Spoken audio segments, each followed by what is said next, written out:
La primera vez que sospeché algo fue el día que encontré unos calzoncillos que no eran míos, secándose junto a nuestras sábanas. Y no me malinterpretes. No soy de esos tíos paranoicos. Tampoco soy un santo, pero cuando llevas 13 años casado con la misma mujer, hay ciertas cosas que no te esperas encontrar un martes a las 3 de la tarde, volviendo antes del trabajo porque te dolía la cabeza. Esa tarde, Lucía no estaba. Según ella, le tocaba turno doble en el hospital. Yo, con el dolor en la sien apretando, solo quería tumbarme un rato. Pero al entrar al baño, vi algo que me dejó seco, una prenda de hombre, negra, ajustada, colgada del grifo de la bañera. Nuevos, sí, pero claramente usados. Y lo más jodido, no eran míos. Me quedé mirando eso como si se tratara de una serpiente enroscada en mi lavabo. No hacía falta ser Sherlock para notar que alguien había estado ahí. No un amigo. No un familiar. Alguien con demasiada confianza como para dejar su ropa interior secándose en mi baño. Y lo peor, como si yo nunca fuera a notarlo. No dije nada. Me metí en la cama sin tocar nada. Me tomé un paracetamol y cerré los ojos, pero el sueño nunca vino. Me pasé 2 horas repasando mentalmente cada día de las últimas semanas, cada momento en que Lucía había estado más cariñosa de lo normal o más distante de lo habitual. Y claro que encontré cosas. Pequeñas rarezas que había ignorado. Pero hasta ese día, yo era de los que prefería vivir tranquilo a tener razón. Cuando Lucía llegó esa noche, me saludó con un beso distraído. Iba aún con el uniforme, aunque le noté el pelo lavado y recién planchado. Se metió directo en la cocina y empezó a hablarme como si todo fuera normal. ¿Cómo va tu cabeza?, me dijo sirviéndose una copa de vino, algo que nunca hacía entre semana. Mejor, respondí sin mirarla. No sabía si decírselo, si preguntarle algo. Opté por esperar. Tenía el presentimiento de que, si guardaba silencio, ella sola se delataría. Y no me equivoqué. Al día siguiente, sin que yo dijera ni una palabra sobre lo del baño, Lucía metió una lavadora con solo 2 cosas dentro, unas toallas y un calzoncillo negro.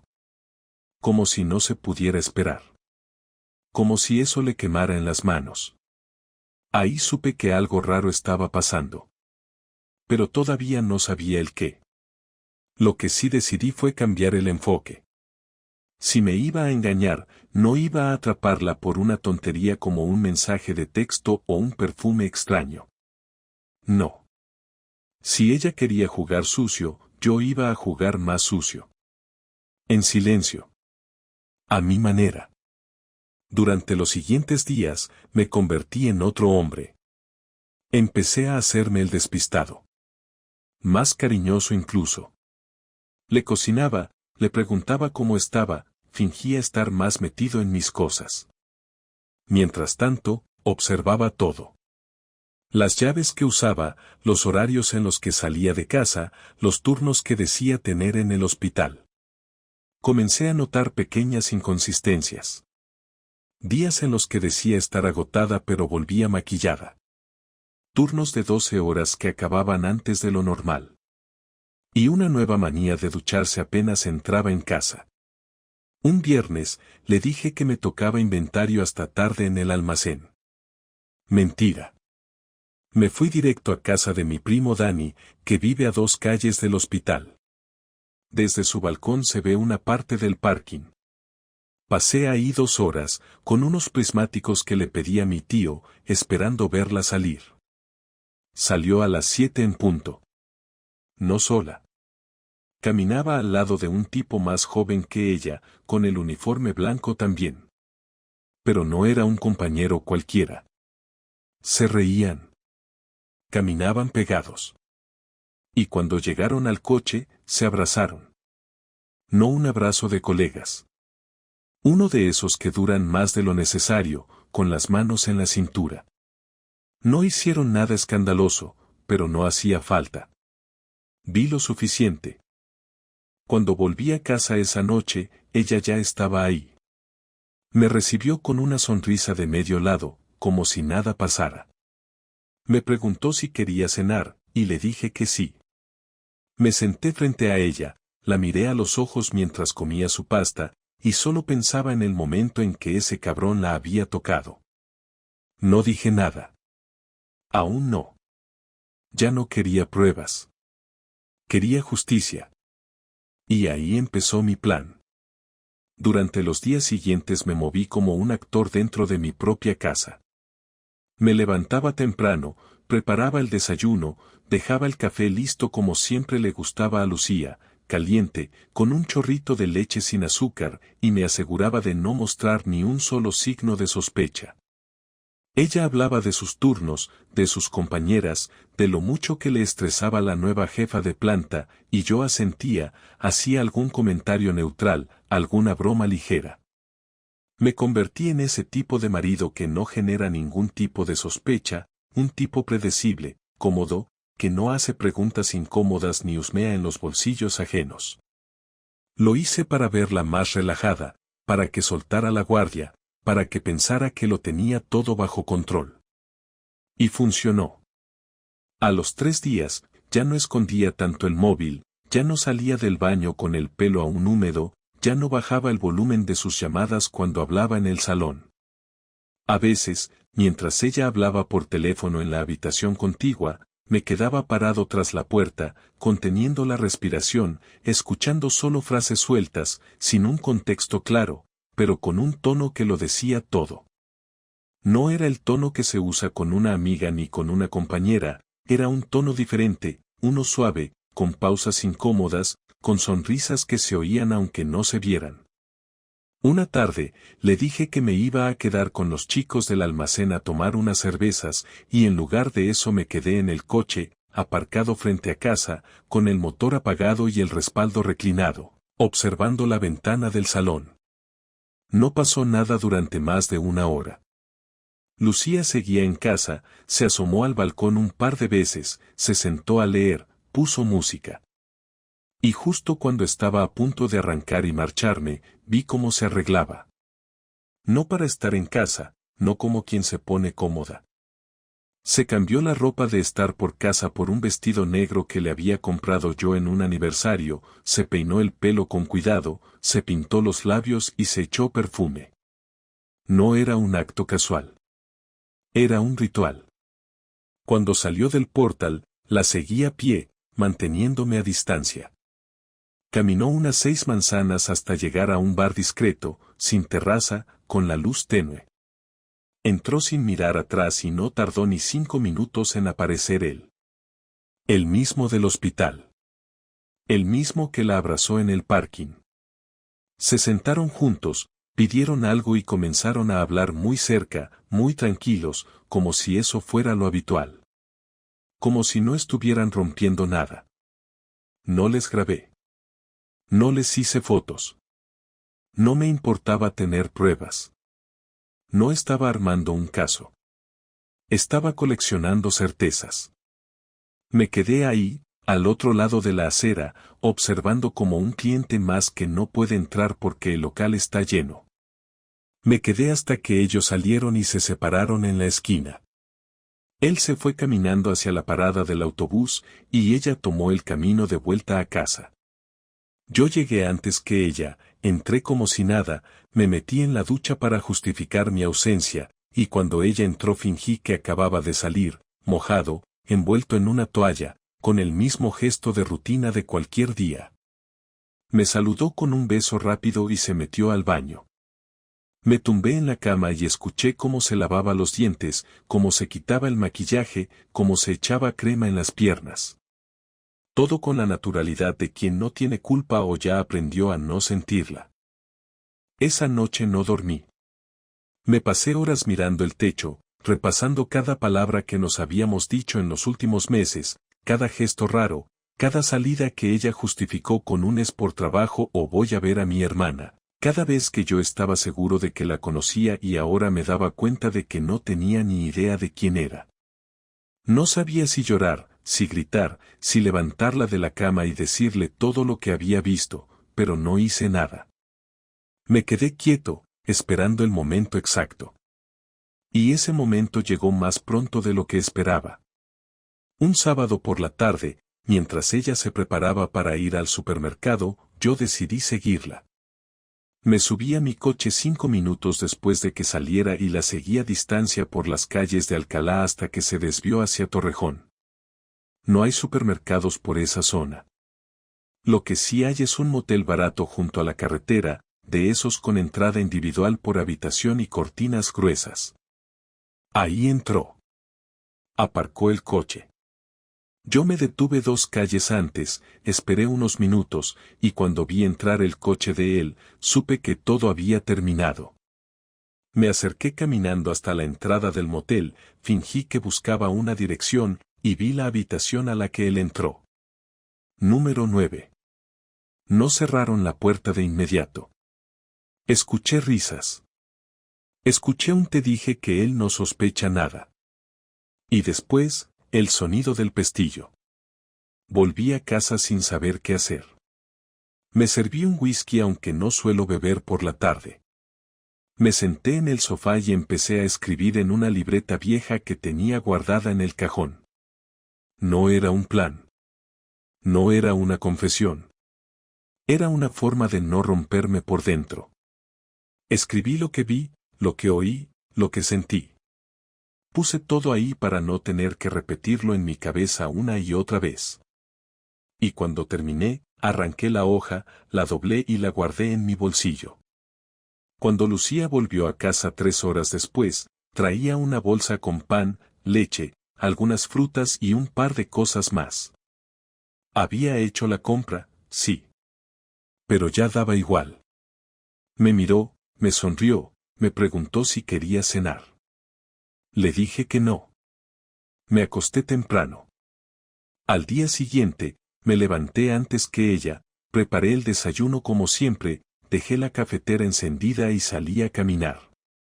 Caminé por todo el centro, por calles que ya conocía, por otras que hacía años que no pisaba. No pensaba en venganza. No pensaba en perdón. Solo necesitaba entender por qué. ¿Por qué arruinar algo que funcionaba, aunque no fuera perfecto? ¿Por qué hacerme eso a mí, que nunca le había hecho daño? Volví a casa al mediodía. Ella estaba viendo la tele. Me senté a su lado, sin decir nada. Después de unos minutos, le pregunté: ¿te pasa algo últimamente? Ella se tensó un poco, lo noté en la forma en que cogió el mando y bajó el volumen. No. ¿Por qué lo dices? No sé. Te noto, distinta. ¿Distinta cómo? Más alegre. Más distraída. Como si estuvieras en otro sitio.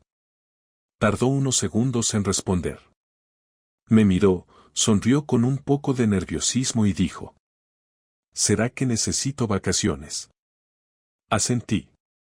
No dije nada más. Me levanté, fui a la cocina, y rompí la hoja que había escrito la noche anterior en pequeños pedazos. Ya no necesitaba escribir. Ahora lo tenía todo claro. Solo faltaba la confrontación. El lunes siguiente me desperté antes que el despertador. Lucía dormía boca abajo, con el brazo extendido sobre mi lado de la cama, como si buscara asegurar que aún estaba allí. La miré durante un rato largo sin saber si sentía amor, odio o simple indiferencia. Pensé en levantarme e ir al trabajo, pero decidí quedarme. Llamé al encargado del almacén y le dije que tenía una urgencia familiar, que no sabía si podría ir. Me dijo que no pasaba nada, que me tomara el día. Colgué el teléfono y me quedé sentado en la cama esperando a que ella se despertara. La idea no era montar un espectáculo, no quería gritar ni dramatizar, solo quería escucharla mentir. Necesitaba oírlo de su boca para confirmar que todo lo que había visto no era un error de interpretación. Cuando Lucía abrió los ojos y me vio sentado ahí, su expresión cambió de inmediato. Estaba confundida, sorprendida, tal vez un poco nerviosa, porque nunca me quedaba en casa un lunes por la mañana. ¿No vas a trabajar? Preguntó con una voz ronca todavía dormida. No. Me quedé en silencio unos segundos. Tenemos que hablar. Esa frase, que tantas veces escuché en boca de otros, ahora me salía a mí con un peso distinto. Ella se incorporó lentamente, se cubrió con la sábana y me miró sin entender del todo de qué iba la conversación. ¿Qué pasa, Marcos? Quiero que me digas la verdad. Dije eso sin rodeos, mirando directo a sus ojos. No necesito detalles, solo la verdad. Lucía frunció el ceño, bajó la mirada un instante y respiró hondo. No respondió enseguida, parecía buscar en su cabeza el tono adecuado, la versión correcta. No era una mujer torpe, sabía defenderse, sabía girar las cosas para quedar como víctima. La conocía demasiado bien. ¿Verdad de qué? Preguntó finalmente, intentando sonar tranquila. De ti. De lo que haces cuando no estás aquí. De lo que haces cuando dices que trabajas. Se produjo un silencio que me pareció eterno. El reloj marcaba las 8:15, el tráfico de la calle llegaba débil desde la ventana, y en medio de ese ruido cotidiano se escuchó el sonido de su respiración más acelerada. No dijo nada. Solo se levantó, fue al baño y cerró la puerta. Escuché el grifo, el cepillo de dientes, el armario. Todo en un orden exacto, como si quisiera ganar tiempo. Me quedé sentado en la cama sin moverme. Cuando volvió, llevaba la cara lavada y el pelo recogido. Se sentó frente a mí en una silla, con los brazos cruzados. No sé qué estás insinuando, pero me estás cansando con esta actitud, dijo sin levantar mucho la voz. No estoy insinuando nada, Lucía. Lo estoy diciendo. ¿Y qué estás diciendo exactamente? Que estás con alguien. Que me estás engañando. La frase quedó flotando en el aire como algo que no se puede retirar una vez dicho. Ella se quedó quieta unos segundos, sin parpadear, y luego soltó una risa corta y seca, de esas que no son realmente una risa sino una defensa. ¿Estás loco? ¿De dónde sacas eso? Me dijo con un tono más agudo. De la realidad. No hace falta que me lo niegues, Lucía. Te vi. ¿Qué viste? Te vi con él. ¿Con quién? Preguntó casi gritando. Con el médico del hospital, el del coche gris, el que te abraza en el parking, el que te espera en los bares de turno y los moteles baratos. Lucía se quedó en silencio, apretó los labios y me miró con los ojos muy abiertos. No dijo no es verdad, no dijo te equivocas, no dijo nada de eso. Se levantó y empezó a caminar por la habitación, tocándose el pelo, los brazos, como si necesitara moverse para pensar. ¿Me seguiste? Preguntó al fin. Sí. ¿Me vigilaste como si fuera una criminal? No necesitaba hacerlo mucho, Lucía. No lo has ocultado tan bien como creías. Ella se apoyó en el marco de la puerta, respirando con dificultad. La vi tambalearse entre el miedo y la rabia. No sabía si iba a llorar o si iba a atacarme. Al final se sentó otra vez en la cama, y sin mirarme dijo. No tenía intención de que pasara. Pero pasó. Sí. Lo dijo con un hilo de voz. Pasó. Ese reconocimiento, tan simple, me cayó como una losa. No era una confesión llena de lágrimas ni una historia de arrepentimiento. Era una aceptación seca, directa, sin rodeos. Pasó. Como si hablara de una cita perdida o de una multa. Se levantó otra vez, fue al armario, cogió una camiseta y se la puso sin preocuparse de que yo la mirara. Su tono cambió, más sereno, casi resignado. No fue planeado, Marcos. No fue algo que yo buscara. Claro, porque los moteles y las mentiras son accidentes. No empieces con la ironía, por favor. No me hagas esto más difícil. ¿Difícil para quién? Le respondí sin gritar, sin moverme del sitio. Yo ya lo pasé todo. Lo difícil fue verte salir de ese sitio con él y tener que volver a casa a fingir que no lo sabía. Lo difícil fue aguantarme las ganas de arrancarte la verdad de la boca cada vez que sonreías como si nada. Difícil fue eso, no esto. Ella se sentó en el borde de la cama, tapándose la cara con las manos. No lloraba, solo se cubría. Yo no sabía si quería consolarla o empujarla a decir más. Después de unos segundos habló sin mirarme. Fue solo una vez. Eso lo dices tú. Te lo juro, Marcos. Fue una vez. No sé ni por qué lo hice. Claro que sabes por qué. Nadie hace algo así sin motivo. No puedo explicártelo. Me sentía vacía, cansada, no lo sé. Y te llenó él, supongo. No hables así. ¿Así cómo? ¿Como un tipo al que acaban de ponerle una cornamenta mientras pagaba la hipoteca? Ella levantó la vista con rabia. Por un instante vi en sus ojos algo que me heló, no culpa, sino fastidio. Le molestaba más mi tono que su propio acto.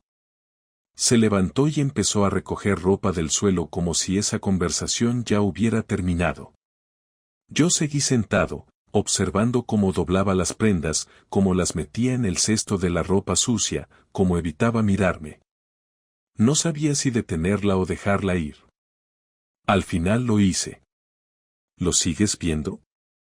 No. ¿Por qué no te creo? Porque no confías en mí. Porque ya me mentiste una vez y no hay segunda oportunidad para eso. No tienes pruebas de que lo siga viendo. Tampoco las necesitaba para saber que me mentías antes. Lucía dejó caer la ropa, se dio la vuelta y se acercó a mí. Tenía la cara a medio metro de la mía. Había dejado de llorar, si es que alguna vez empezó. Su voz bajó de tono, casi un susurro. ¿Qué vas a hacer ahora? Todavía no lo sé. ¿Me vas a echar? No lo sé. ¿Te vas a ir tú? Tampoco lo sé. Nos quedamos así, en silencio, mirándonos, con todo el aire del cuarto cargado. Fue el momento más largo de mi vida. Ella dio un paso atrás, se puso las zapatillas y salió de la habitación. La escuché abrir la puerta del baño y quedarse ahí un rato. Me quedé solo, sentado, con las manos apoyadas en las rodillas. No me sentía libre, ni vengado, ni satisfecho. Solo vacío. Al rato, salió con los ojos rojos. Se sentó otra vez, más tranquila. No quiero separarme, dijo. No quiero que esto acabe así. Pues debiste pensarlo antes. Sé que no hay excusa, pero no quiero perderte. Ya me perdiste, Lucía. Lo que queda es otra cosa, y no sé si me sirve. Ella intentó tocarme la mano, pero la retiré. No me nacía ese gesto. La distancia entre los dos ya era otra. No había gritos, no había golpes, no había drama de película. Solo la certeza de que algo se rompió y no iba a volver a encajar. Me levanté y fui a la cocina. Me serví un vaso de agua, me lo bebí despacio. Volví a la habitación y le dije sin mirarla. Esta noche no voy a dormir aquí. No esperó respuesta. Sabía que no había nada más que decir. Tomé una chaqueta, las llaves y salí sin mirar atrás. Caminé por el barrio hasta que anocheció. No sabía si volvería, ni cuándo, pero sabía que algo había terminado para siempre.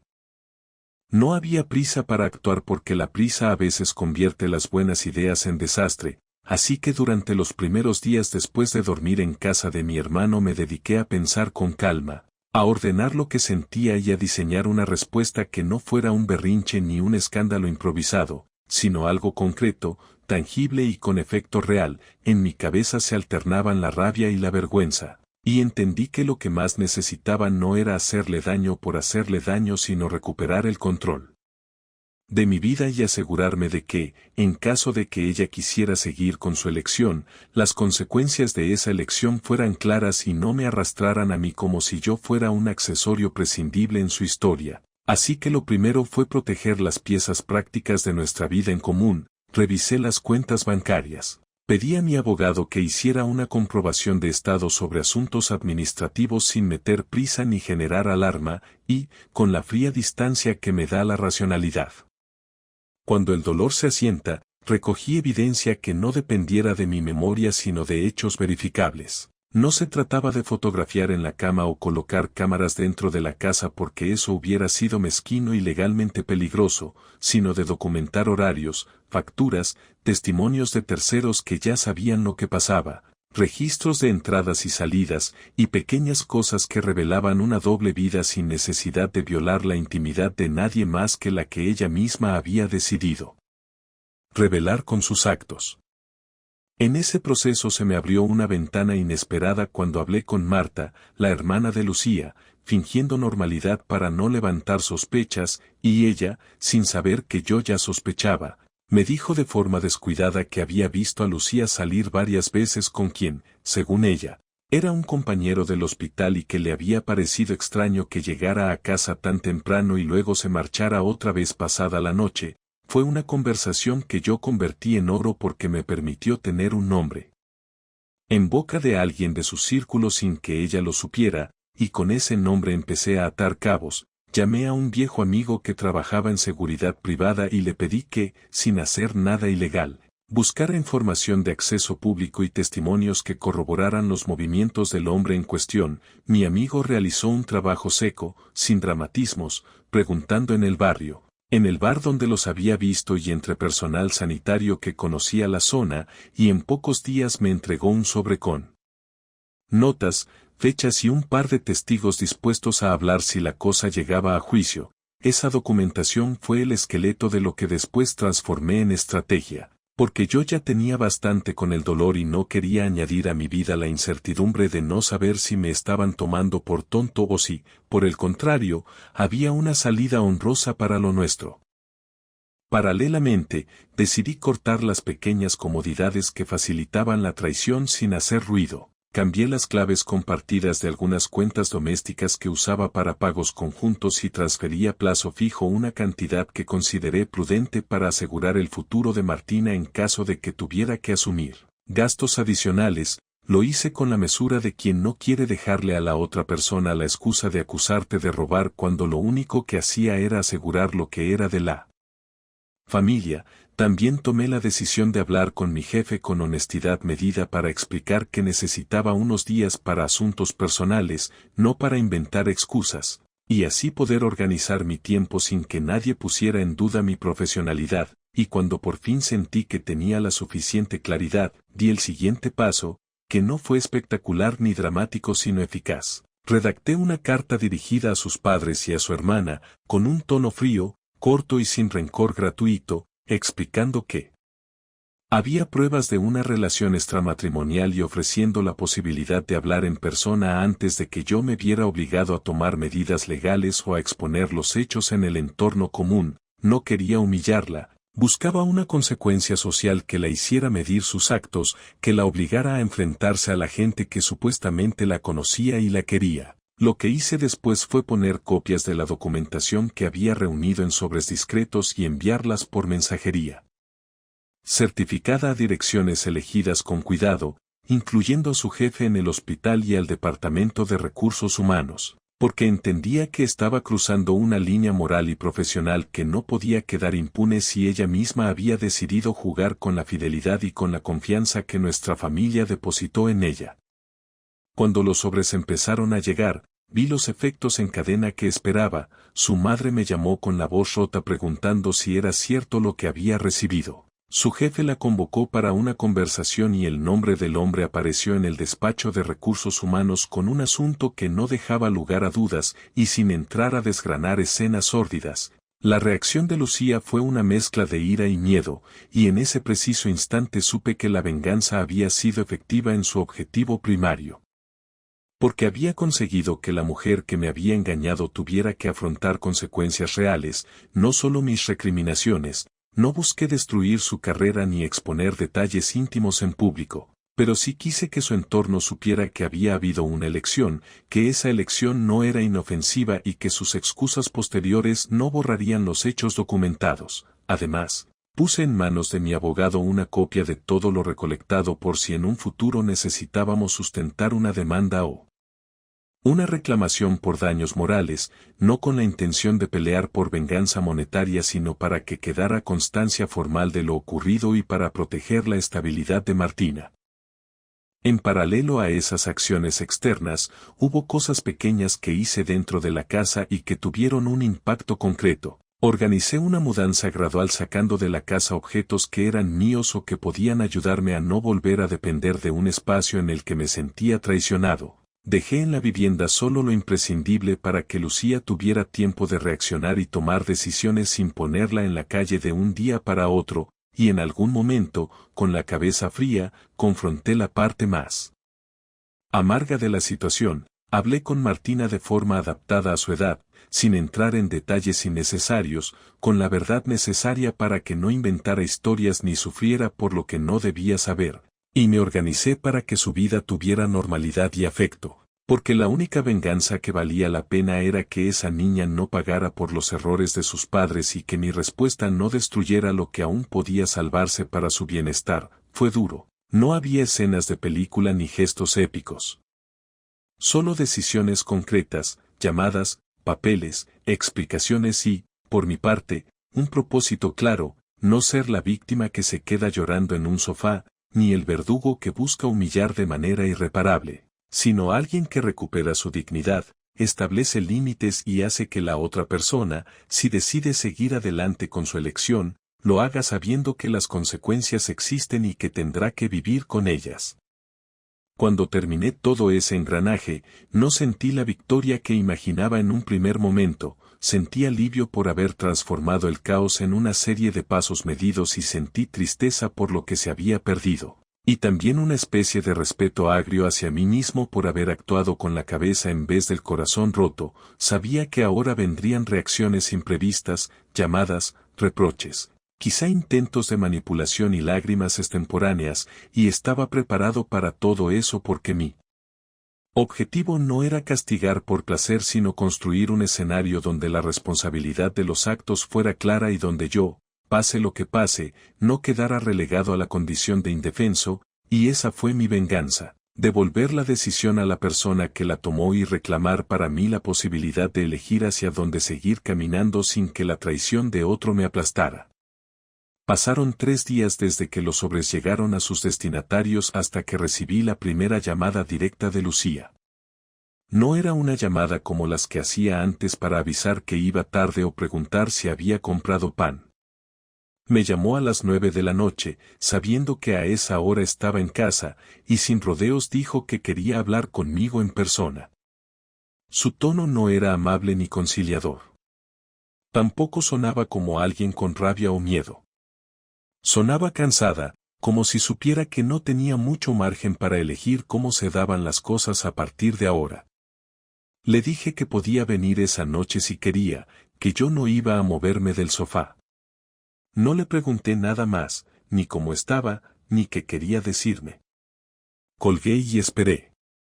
A los 30 minutos llegó. Venía sin maquillaje, con la misma ropa que solía usar en casa, y por primera vez en semanas no supe leerle la cara. No traía esa sonrisa de mentira ni esa mirada que evitaba la mía. Traía otra expresión, más neutra, como si lo que viniera a decir no fuera a intentar cambiar nada sino simplemente exponer lo que quedaba. Se sentó en la mesa del comedor sin pedirme permiso. Yo no me moví del sofá. Nos miramos en silencio hasta que ella empezó a hablar sin rodeos ni introducciones largas. Ya lo sé todo, Marcos. Me han llamado de todas partes. De mi trabajo, de casa de mis padres, de mi hermana. Todos saben lo que hiciste. ¿Era necesario llegar a ese punto? Era necesario, sí. ¿Y crees que con eso has arreglado algo? No estaba intentando arreglarlo. Estaba intentando que no salieras de esta como si nada. Eso es lo que tú pretendías, ¿no? Lucía apoyó los codos en la mesa, bajó la cabeza y se frotó la cara con las manos.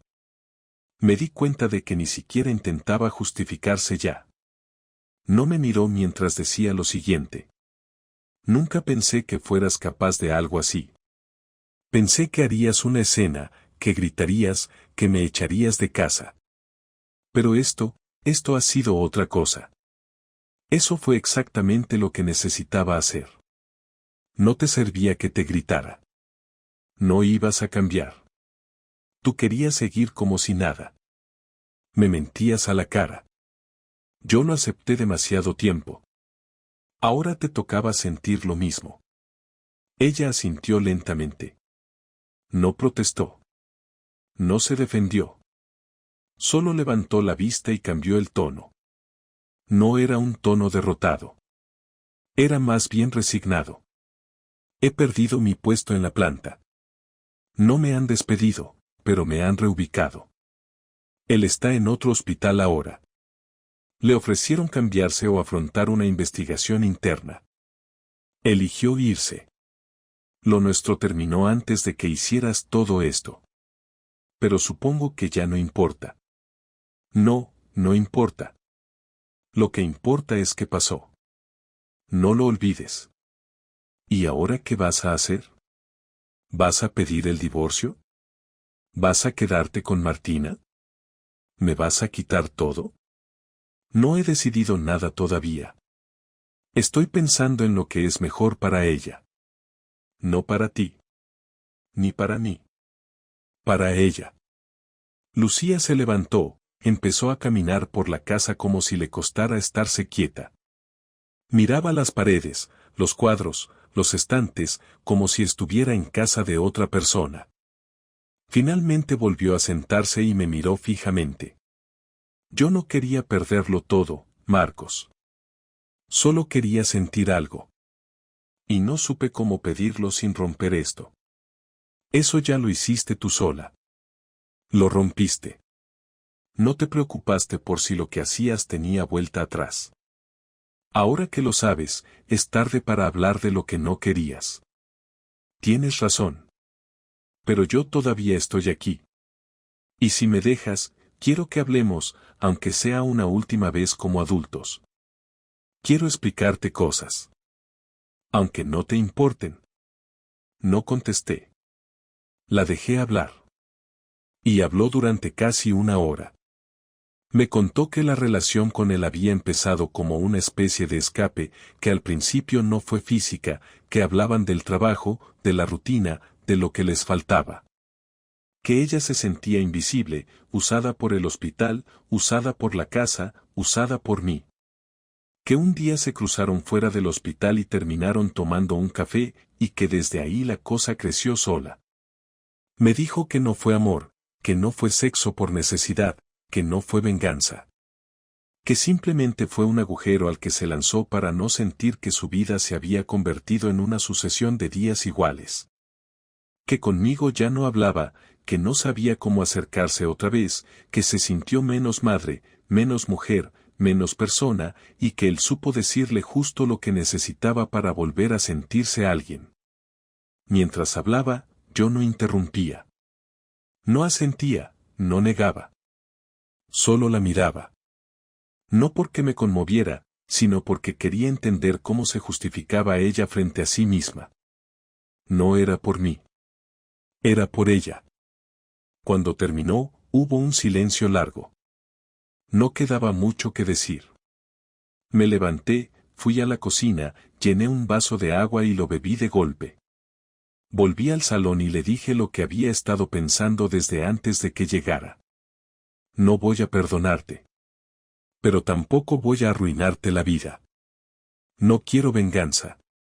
Lo que hice fue para que entiendas que no todo se borra pidiendo perdón. Vas a tener que reconstruir tu vida. Yo también. Pero no va a ser juntos. Ella no lloró. Me miró con los ojos secos, como si ya hubiera llorado todo antes. Asintió una vez. Bajó la cabeza. Y luego dijo algo que no esperaba. ¿Y Martina? Martina va a vivir conmigo. Tú puedes verla, compartir con ella, estar presente. Pero no va a ser igual. Vas a tener que ganarte cada momento con ella otra vez. No le he contado todo, solo lo necesario. No quiero que te odie. No quiero que tenga esa carga.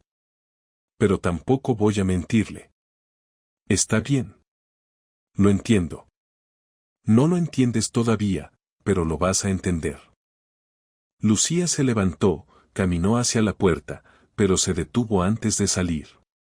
Se giró y me miró como si quisiera decir algo más, algo que resumiera lo que no había dicho, pero al final solo dijo: Te quise, Marcos.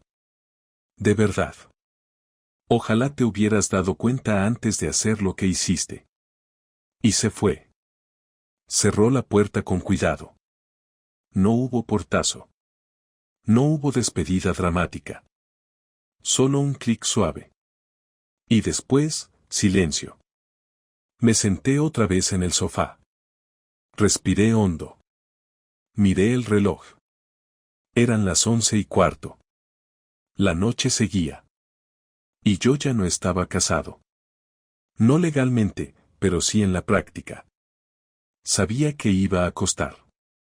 Sabía que habría días en los que la decisión me iba a doler más de lo que imaginaba.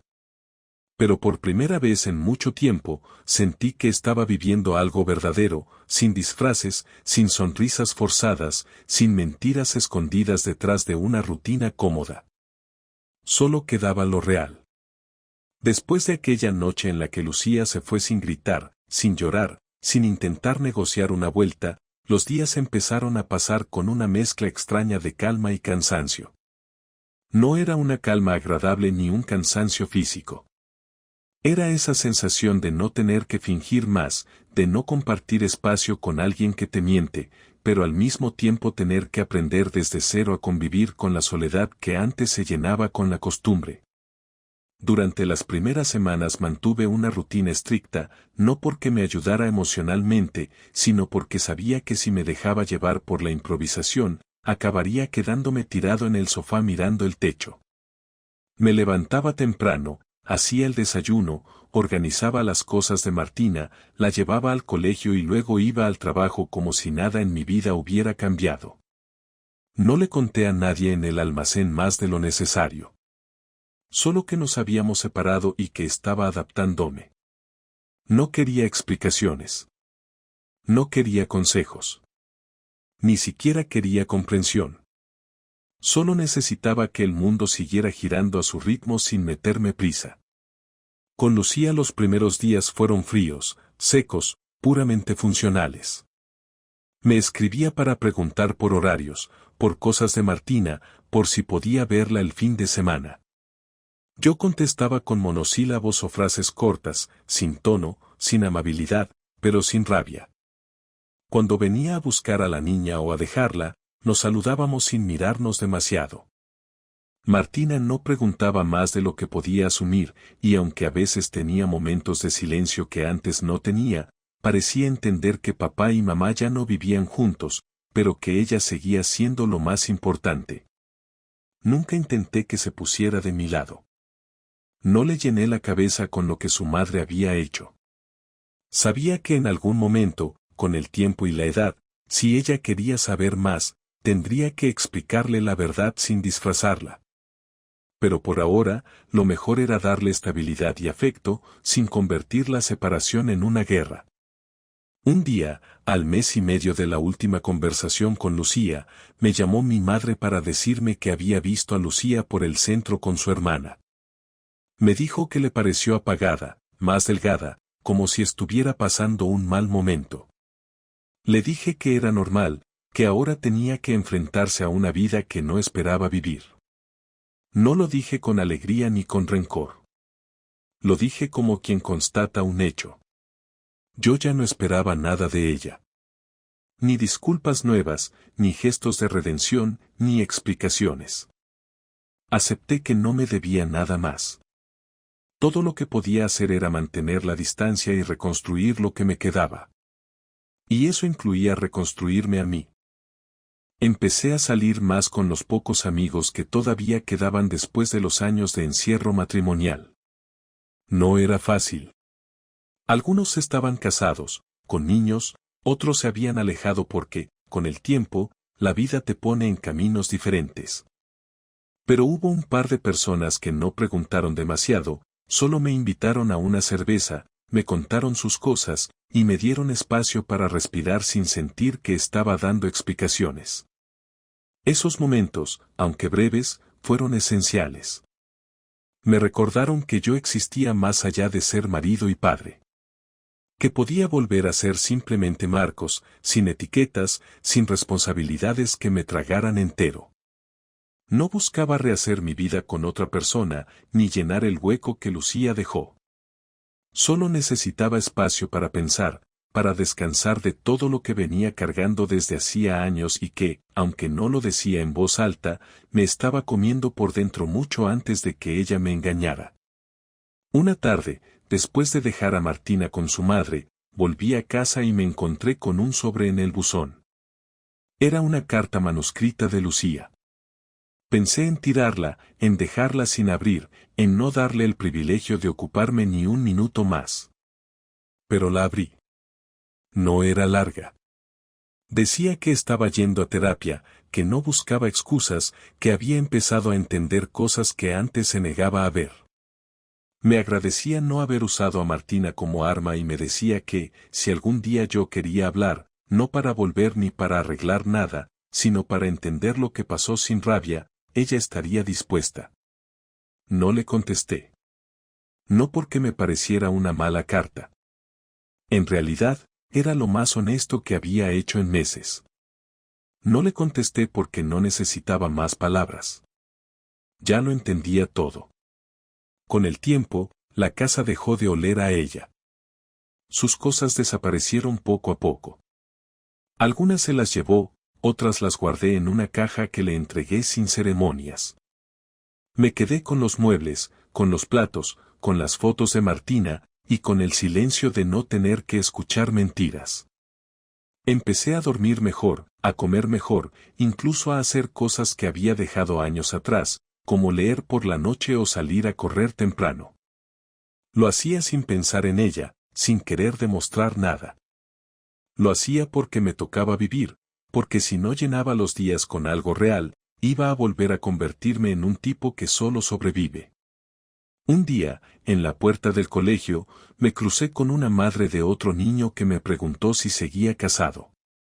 Me reí y le dije que no. Lo dije sin dolor. Ella me respondió con un simple ya me imaginaba y no insistió más. Me sorprendió lo fácil que me salió decirlo. Como si ya no me definiera por eso. Como si, por fin, pudiera decir que soy otra cosa. No volví a ver al tipo con el que Lucía me engañó. No me importó. Nunca me interesó quién era él en realidad. Me importaba que ella lo eligiera sobre todo lo que teníamos. Que decidiera mentir y vivir como si yo fuera invisible. Pero ya no dolía como al principio. Ya no me quitaba el sueño. Solo era una parte de la historia. Una historia que terminó. Ahora, cuando hablo con Martina, le cuento que hay veces en la vida donde las personas que más queremos nos decepcionan. Que eso no las hace malas, pero sí las hace responsables. Le digo que lo importante es no dejar que esa decepción nos cambie para mal. Que uno puede estar triste, enojado, confundido, pero que después de eso tiene que elegir cómo sigue. No le hablo de su madre como una villana. Le hablo como alguien que cometió errores. Igual que todos. Pero con la diferencia de que algunos errores no se pueden arreglar. Hoy, meses después, no tengo pareja, no tengo planes de volver a tenerla pronto. Pero tengo paz. Tengo claridad. Y tengo la tranquilidad de saber que, cuando todo se vino abajo, no me perdí. Me dolió, sí. Me partió por dentro. Pero no me quedé ahí. Y eso, al final, es lo que me salvó. Y si tú estás leyendo esto porque te pasó algo parecido, te lo digo claro, no te arrastres. No mendigues explicaciones. No te conviertas en el detective de la miseria ajena. Usa esa energía para reconstruirte. Para entender que la traición no te define. Lo que haces después, eso sí. Y eso fue lo que hice. Lo que sigo haciendo, cada día. Vivir, sin ella. Vivir, mejor.